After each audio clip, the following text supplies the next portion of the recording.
रुके अगर गलती से आप हमारे चैनल पर टपक गए हैं तो इस चैनल को सब्सक्राइब करके लाइक करके शेयर करके जरूर जाएं। चलिए सुनाते हैं आज की कहानी। शेख चिल्ली और कुत्ते। जनाब शेख चिल्ली दुनिया में सिर्फ दो चीजों से डरते थे, घर में अपनी बीवी से और बाहर कुत्तों से।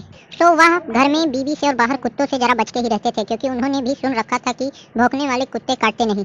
लेकिन इस अफवाह पर उन्हें यकीन नहीं था। उन्हें यह भी लगता था कि क्या पता इस अफवाह से कुत्ते वाकिफ भी हैं या नहीं, सो वह ऐसा खतरा उठाने की कभी सोच भी नहीं सकते थे। गांव के कुत्तों को भी उनमें कोई रुचि नहीं रह गई थी। उनकी कद काठी पहनावा और शक्ल कुत्तों को जरा भी पसंद नहीं थी। शेख चिल्ली दुबले पतले और नाटे तो थे ही, उनका चश्मा अजीब ढंग से उनकी नाक पर टिका रहता था। एक दिन की बात है, शेख चिल्ली अपने चाचा जान से मिलने के लिए बगल के गांव में जा रहे थे। उस गांव के अजनबी कुत्तों ने ऐसी अजीब शक्ल सूरत वाला इंसान पहले कभी नहीं देखा था।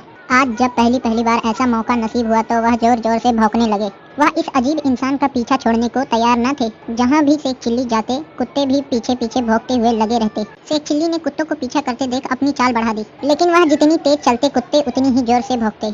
आखिरकार शेख चिल्ली के सब्र का बांध टूट गया। उन्हें लगा कि ये बदमाश कुत्ते ऐसे नहीं मानने वाले, कुछ करना ही पड़ेगा। उन्होंने किसी हथियार की तलाश में इधर उधर नजर फिराई।